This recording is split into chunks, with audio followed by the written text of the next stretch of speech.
കാസർഗോഡ് ദേലമ്പാടി ഗ്രാമപഞ്ചായത്ത് പ്രസിഡന്റായി CPM വിമതൻ സ്വതന്ത്രനായി മത്സരിച്ച മുസ്തഫ ഹാജിയെ UDF പിന്തുണച്ചു. സാരംഗ് ചേർന്നുണ്ട്. അങ്ങനെ സാരംഗ്, UDFന്റെ പിന്തുണയോടുകൂടി വിമതൻ ജയിച്ചു കയറുകയാണല്ലേ?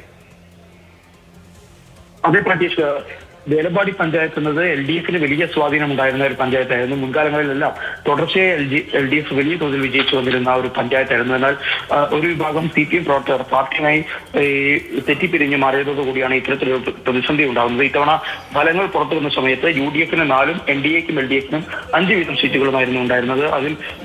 അതോടൊപ്പം തന്നെ സ്വതന്ത്രരായി 3 പേരും ജയിച്ചു കയറിയിരുന്നു. അതിൽ 2 പേർ CPM വിമതന്മാരായിരുന്നു. അതിൽ ഏറ്റവും പ്രധാനപ്പെട്ടത് അതിൽ CPM മുൻ ലോക്കൽ സെക്രട്ടറി അടക്കമുള്ള ആളുകൾ ഉണ്ടായിരുന്നു.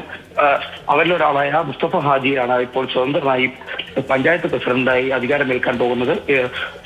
അവരെ UDF കൂടി പിന്തുണയ്ക്കുന്ന ഒരു സാഹചര്യമാണ് ഉണ്ടായത്. എന്തായാലും LDFനെ സംബന്ധിച്ച് വലിയ തോതിലൊരു ക്ഷീണം ഉണ്ടാക്കുന്ന ഒരു ബലം എന്ന രീതിയിൽ തന്നെ ഇതിനെ നമുക്ക് കാണാൻ സാധിക്കും. ശരി സാറേ.